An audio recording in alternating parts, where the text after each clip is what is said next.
आज आपकी मुलाकात एक ऐसी पर्सनैलिटी से करवाते हैं जिन्होंने अपनी मेहनत और लगन की बदौलत खुद को कामयाबी की उस बुलंदी पर पहुंचाया जिसका ख्वाब हर बिजनेसमैन देखता है। मैं बात कर रहा हूं सीईओ मल्टीवुड फर्नीचर मियां फरियाद अहमद की। पंजाब के शहर ननकाना साहब से ताल्लुक रखने वाले और सिर्फ 7,000 रुपए माहाना सैलरी पे काम करने वाले मियां फरियाद अहमद ने ऐसा क्या किया कि आज उनका शुमार पाकिस्तान के कामयाब तरीन कारोबारी अफराद में होता है। नाजरीन, मल्टीवुड फर्नीचर का नाम आज मियार, एतमाद और जिद्दत का इस्तारा बन चुका है। इसकी मसनूआत न सिर्फ आम सार्फिन बल्कि पाकिस्तान के बड़े सरकारी इदारों, हुकूमती दफातर और मुल्क के नुमाया प्राइवेट इदारों में इस्तेमाल हो रही है। हत्ता कि वजीर आजम हाउस में भी मल्टीवुड के फर्नीचर ने अपनी जगह बना ली है।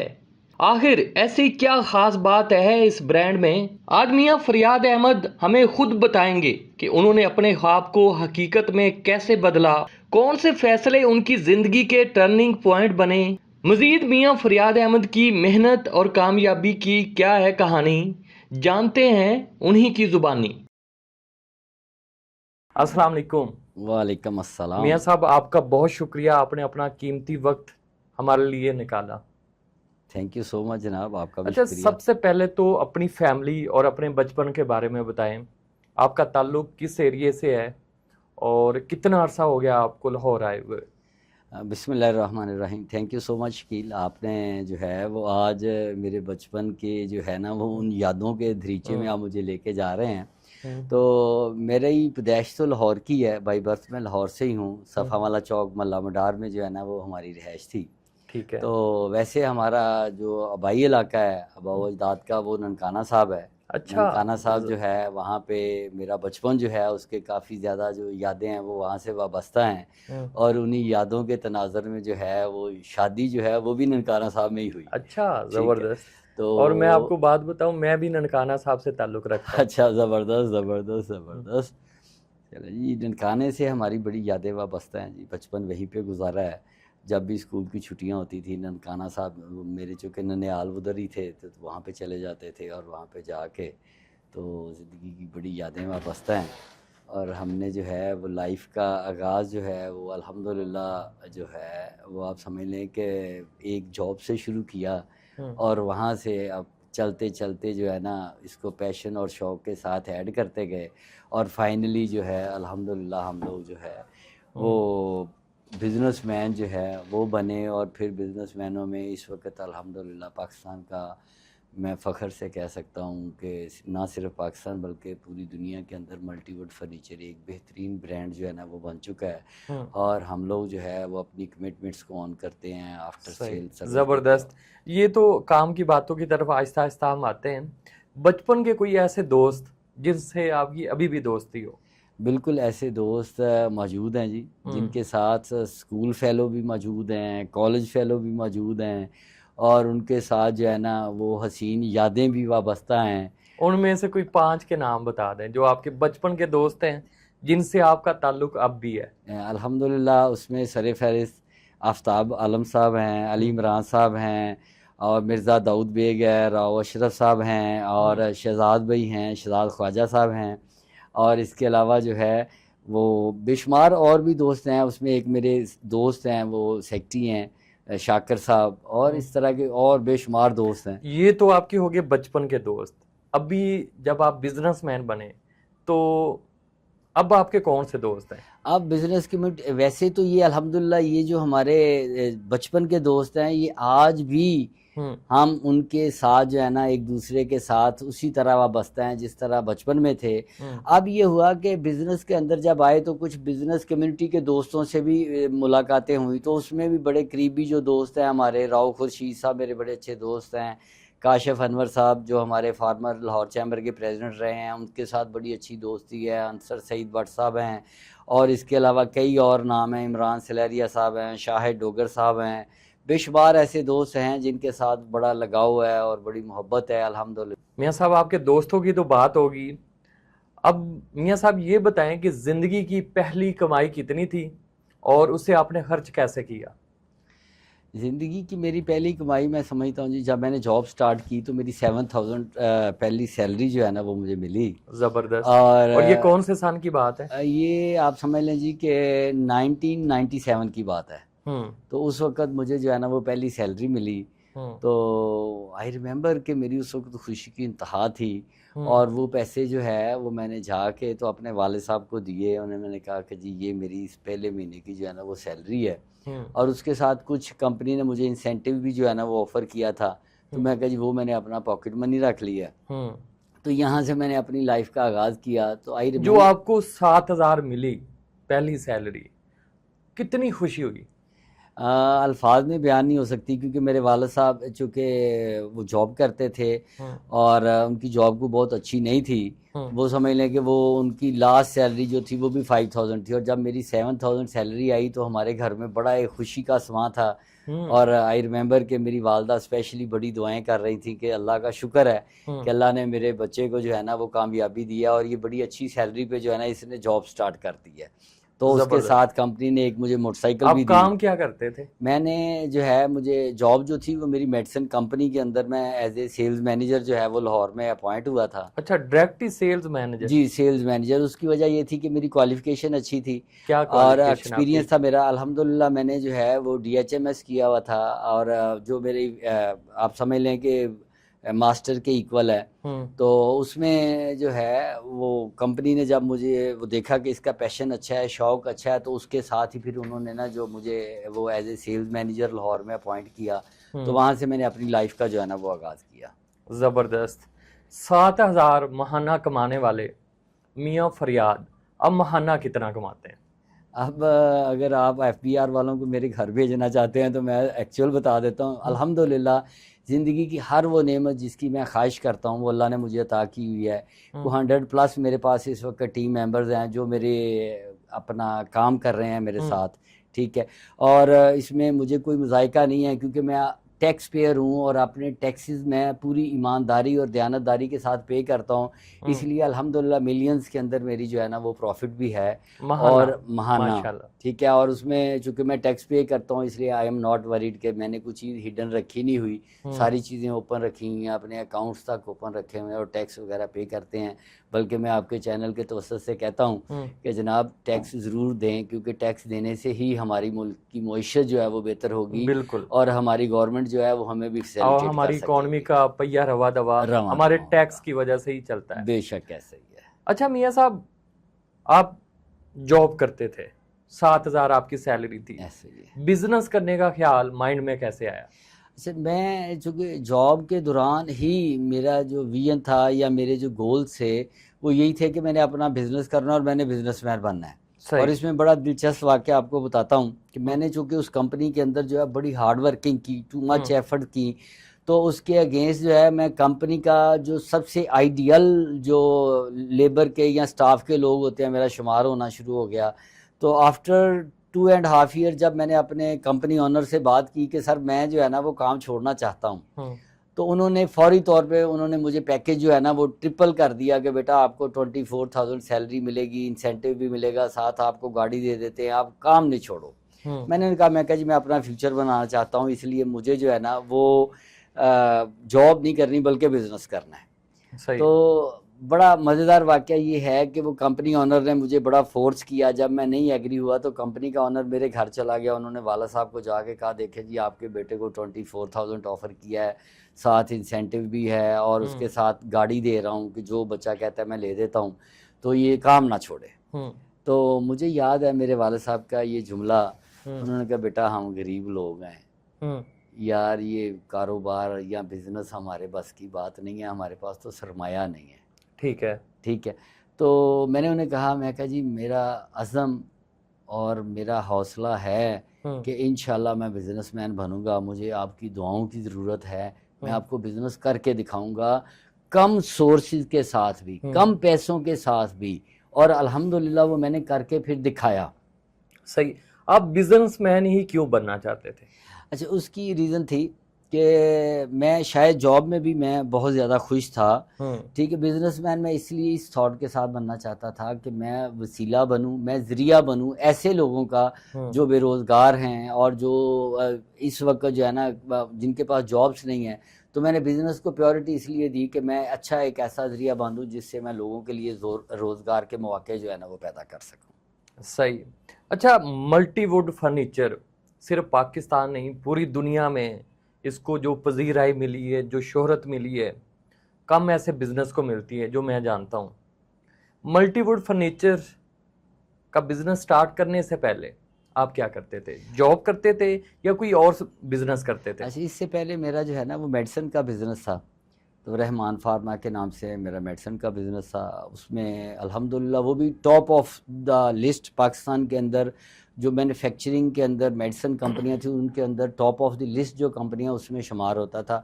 बट मेरा इनर सेटिस्फाइड नहीं था, तो इसलिए फिर मैंने उस काम को जो है ना वो लेफ़्ट किया और उसको छोड़ दिया। और उसको अरूज पे था मेरा बिज़नेस वो भी। 2008 में जो है उस वक्त चीदा चीदा मेरे कंपटीटर थे पाकिस्तान में। तो उस हाई लेवल पे जाके उसको स्विच किया कि मेरा इनर सेटिस्फाइड नहीं है और मैं ये चाहता था वजह क्या? कि मैं रिज़्क़ हलाल कमाऊं।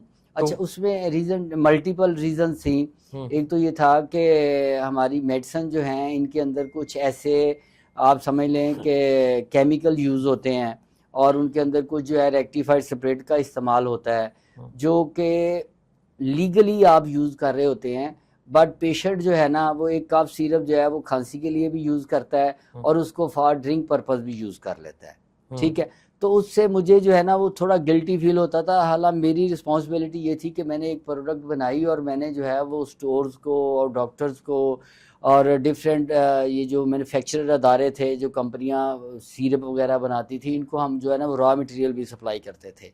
बट वो चूँकि मेरी इंटरनल तसल्ली नहीं थी, मेरा इनर मुतमिन नहीं था। और फिर उसके साथ एक और चीज़ थी कि वो लाइसेंस जो गवर्नमेंट ऑफ पाकिस्तान ने मुझे दिया हुआ था वो मेरे नाम पे था। तो उसमें मैंने देखा कि मेरे बच्चों का फ्यूचर नहीं है क्योंकि वो मेरी ज़ात के साथ ही ख़त्म हो जाना था। मैंने प्रीवियस एक्सपीरियंस में देखा भी कि मेरे काफ़ी दोस्त ऐसे थे कि जिनकी कंपनियां जो है ना जब वो एक्सपायर हुए, डेथ हुई, तो उसके बाद वो कंपनियां बंद हो गई। ठीक है, तो इसलिए मुझे फ्यूचर भी नज़र नहीं आ रहा था। और दूसरा मैं ये समझता हूँ कि मेरे एक तिशनगी थी अंदर और मैं मुतमिन नहीं था। मैं कहता था कि नहीं यार, समथिंग इज़ रॉन्ग।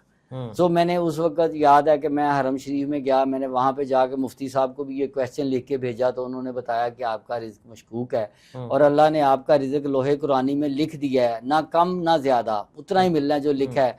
तो लिहाजा आप जो है ना अपनी फील्ड चेंज कर लें। तो उसके बाद मैंने आके जो है ना वो एक कोशिश शुरू की मैदान अरफात में। हज के दिनों में अल्लाह से दुआ की कि या अल्लाह मेरा रिज़्क जो है ना वो बदल दे, जिससे मेरे अंदर जो है ना एक तशनगी और एक जो बेचैनी की कैफियत है वो दूर हो जाए। तो फिर वहाँ से जब मैं हज से वापस आया तो मैंने कोशिशें शुरू कर दी और उसी तनाज़ुर में जो है मल्टीवुड फर्नीचर जो है ना इसका क़याम अमल में आया। ज़बरदस्त हो गया।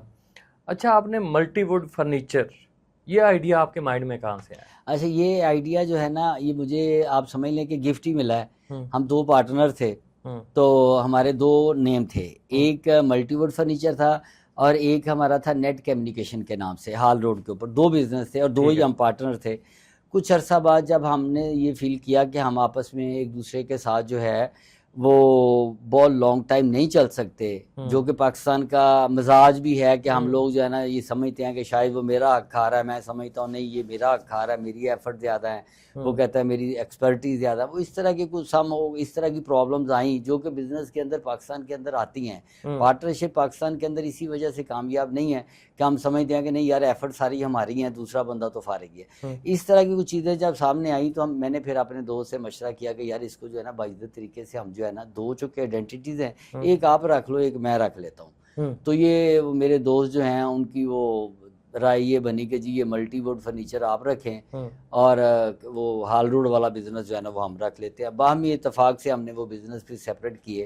तो मैं जो है ना वो मल्टीवुड फर्नीचर में फिर जो है ना वो आ गया। सही, ज़बरदस्त। अच्छा मियाँ साहब, मल्टीवुड फर्नीचर का स्लोगन क्या है? मल्टीवुड फर्नीचर का स्लोगन यही है जी कि सस्ती और मयारी चीज़ें जो हैं वो पाकिस्तानी अवाम जो है उनको बेनिफिट पहुंचाना और इंटरनेशनली एक पाकिस्तान का इमेज बिल्ड करना कि जिसमें हम दुनिया को बता सकें कि पाकिस्तान के अंदर भी क्वालिटी का फर्नीचर जो है ना वो बनाया जाता है और उसको एक्सपोर्ट करके पाकिस्तान की मईशत को बेहतर करना, ये हमारा एजेंडा है। सही। ये दावा तो हर बिजनेस करने वाला करता है कि उसकी जो प्रोडक्ट है या वो जो चीज़ भी प्रोड्यूस कर रहा है वो मियारी भी है, उसकी क्वालिटी भी हाई है, लेकिन यूनिक कैसे है, मुनफरद कैसे है? अच्छा, इसमें हम ना क्रिएटिविटी वक्त के साथ साथ लाते रहे। हमने इसके अंदर जो है वो बेशुमार नई चीज़ों की एडिशन की और चाइना और कोरिया में चूँकि मोस्टली मेरे विज़िट होते रहते हैं तो वहाँ से हमने जो है वो लेटेस्ट इंफॉर्मेशन जो है ना वो कलेक्ट की और उसकी अगेंस्ट यहाँ पे हमने वही इंटरनेशनल मयार की जो चीज़ें हैं ना वो प्रोड्यूस करना शुरू कर दी। और ऐसी हमने एआई चेयर और इलेक्ट्रिक चेयर और मसाज चेयर और उसके अंदर रिक्लाइनर चेयर जो है ना वो इंट्रोड्यूस करवाई, जो कि यूनिक और एंटीक हैं। अभी पाकिस्तान के अंदर कोई ऐसा अदारा नहीं है जिसने इस तरह की चेयर जो है ना वो इंट्रोड्यूस करवाई हो या उनको कस्टमाइज़ किया हो।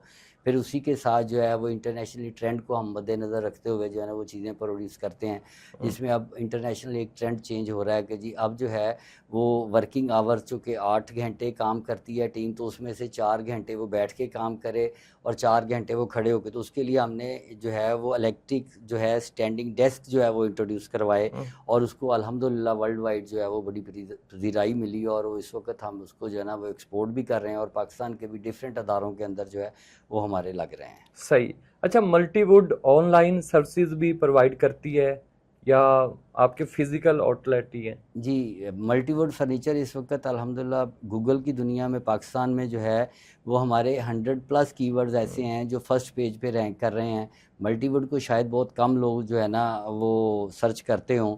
अगर आप just office furniture, office sofa, office table या इम्पोर्टेड ऑफिस फर्नीचर या बेस्ट ऑफिस फर्नीचर, इस तरह का कोई भी कीवर्ड्स आप गूगल पे जाकर लिखेंगे तो पाकिस्तान के अंदर जो है मल्टीवुड फर्नीचर नंबर 1 जो है ना वो गूगल के ऊपर इस वक्त उसके 100+ कीवर्ड्स हैं जो रैंक कर रहे हैं।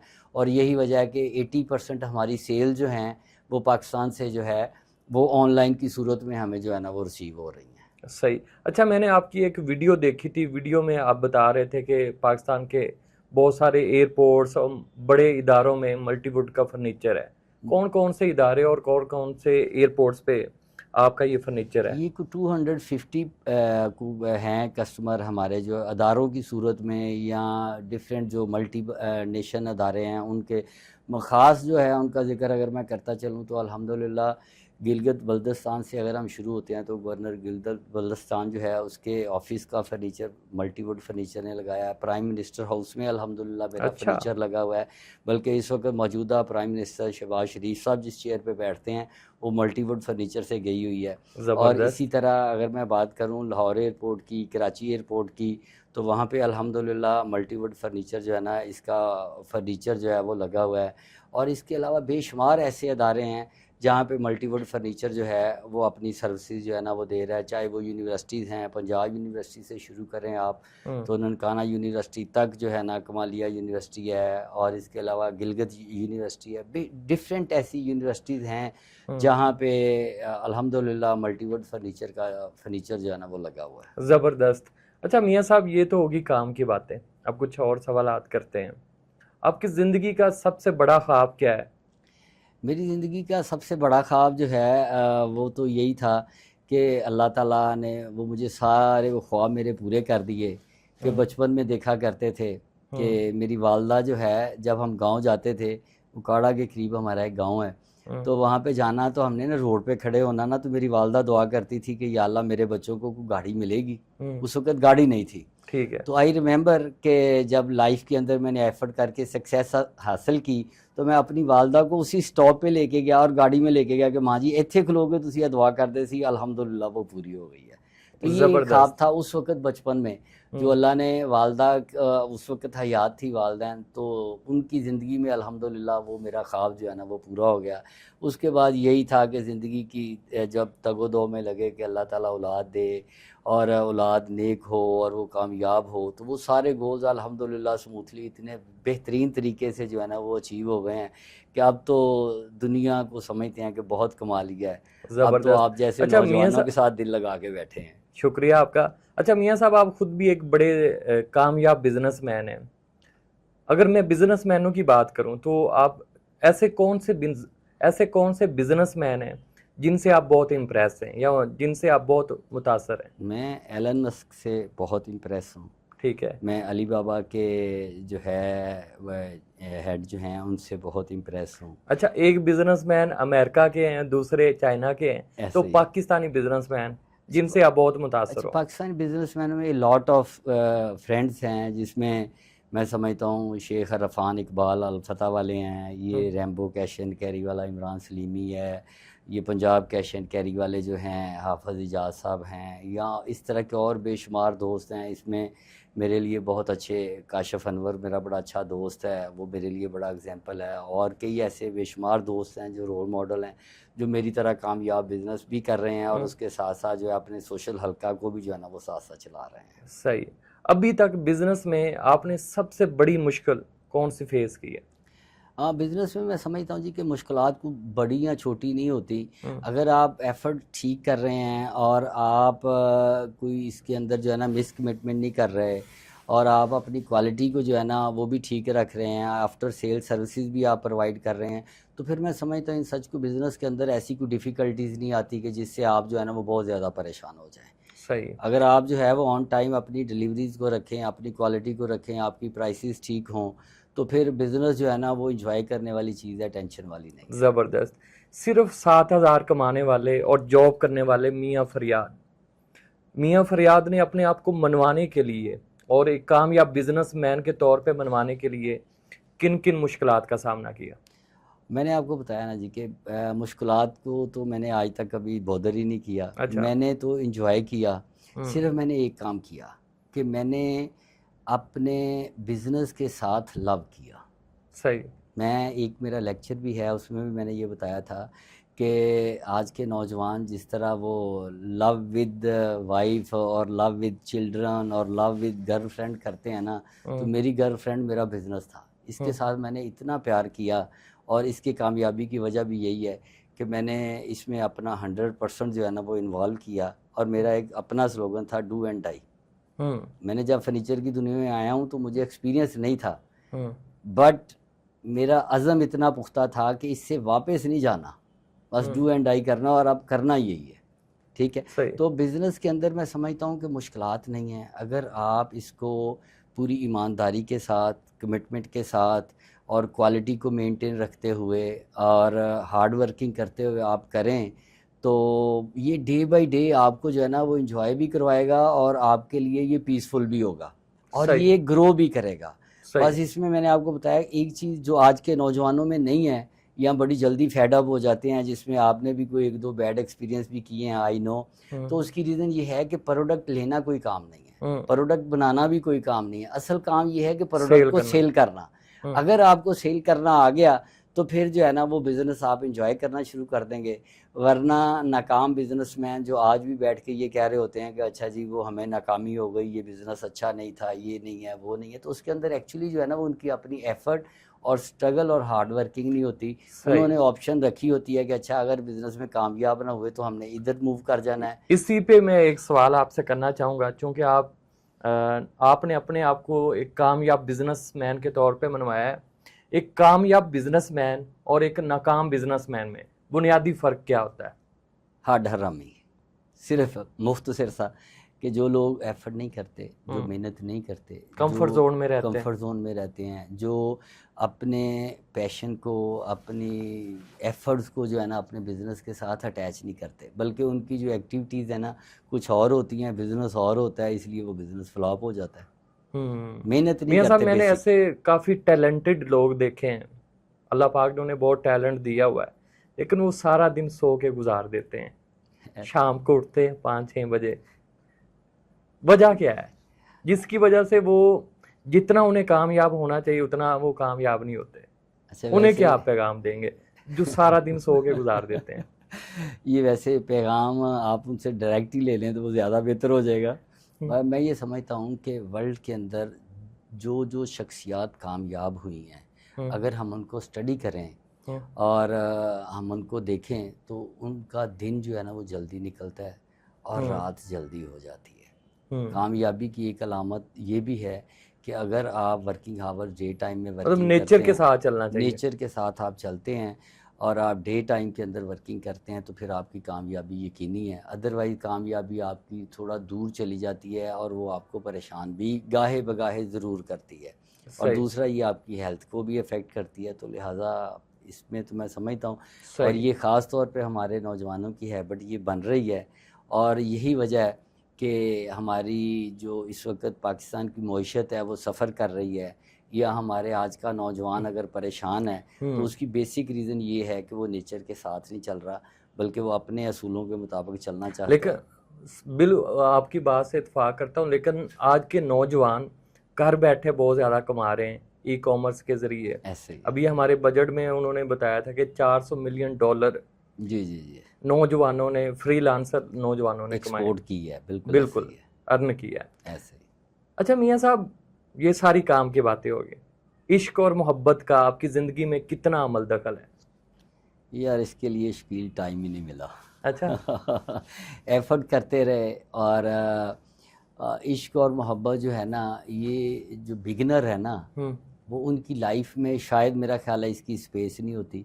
उसकी रीज़न ये है कि वो अपनी लाइफ को जो है ना वो एक रूट के ऊपर लेके चल रहे होते हैं, और अगर हम उस रूट से थोड़ा सा डी ट्रैक हों तो फिर नाकामी जो है ना वो सामना करना पड़ती है।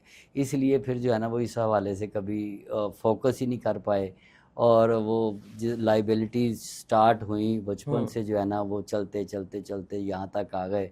तो अब आके वैसे महसूस होता है कि यार होना चाहिए था, होना चाहिए था। तो अभी तक हुआ नहीं किसी से? अब बस अभी तो जनाब हुआ है और वो बेगम है और अच्छा। वो बच्चे हैं और उनसे चल रहा है। सही है। हाँ अच्छा मियाँ साहब, अभी जो 2025 का बजट आया है उसमें हुकूमत ने जो फ्रीलांसर्स हैं, जो ई कॉमर्स के ज़रिए कमाते हैं, उन पे टैक्स लगा दिया है। इस वाले से हुकूमत को क्या पैगाम देना चाहेंगे? शकील, ये आज के हमारे नौजवानों का जो है वो बहुत बड़ा मसला जो है वो बन गया है, और ख़ास तौर पे ई कॉमर्स के या हमारे वो नौजवान जो इस वक्त इंटरनेशनल या अपनी सर्विसेज जो है ना वो दे रहे हैं। तो ये वाहिद एक ऐसी इंडस्ट्री है जो पाकिस्तान की इकानमी को बहुत ज़्यादा जो है वो पावरफुल कर रही है। हमारी मईशत को बेहतर करने में इसका बहुत बड़ा किरदार है। अगर हमने इस इंडस्ट्री के नौजवानों को अगर सपोर्ट ना किया और उनको इसी तरह टैक्स के नेट के अंदर इतना ज़्यादा जो है ना वो दबा दिया, तो ये हमारी इंडस्ट्री जो है ये जो है यहाँ से आईटी इंडस्ट्री जो है ये पाकिस्तान से बाहर मूव कर जाएगी। और मैं अब भी देख रहा हूँ कि हमारे कई नौजवान जो हैं वो अब प्लान करना शुरू हो गए हैं कि हम जो है ना वो अब्रॉड में चले जाएं, क्योंकि यहाँ पे इन टैक्सेस के साथ हम सर्वाइव ही नहीं कर सकते। एक तो हमारा फ्रेंडली माहौल नहीं है, हमारे अदारे जो है ना वो थ्रेड करते हैं बहुत ज़्यादा, और सेकेंडली ये है कि इतने हैवी टैक्सेस जो है ना इसके साथ जो है सर्वाइव करना वो मुश्किल हो जाएगा। तो मैं हुकूमती ऐवानों से ये ज़रूर मुतालबा करना चाहता हूँ कि आप लोग जो है इसको ज़रूर रिव्यू करें, और ये जो 18% आपने विद होल्डिंग टैक्स ऐड कर दिया है इसको आप जो है वो कम करें, बल्कि मैं तो ये कहूँगा कि आप इसको ख़त्म करें, ताकि ये जो है हमारे मुल्क के और हमारे नौजवानों के लिए जो है वो बेहतर हो। तो इसलिए मेरी ये गुजारिश है कि आप इसको रिव्यू करें और विद होल्डिंग टैक्स को ख़त्म करें, और हमारी ई कॉमर्स की इंडस्ट्री जो है इसको फलने फूलने दें। ये इंशाल्लाह पाकिस्तान की मईशत में बेहतरीन किरदार अदा करेगी, और आने वाले वक्त में पाकिस्तान के जो इस वक्त हमारे ऊपर जो कर्जा जात हैं उसके अंदर भी ये अपना रोल अदा करेंगे और हमारी मईशत को भी बेहतर करेंगे। बहुत शुक्रिया मियां साहब।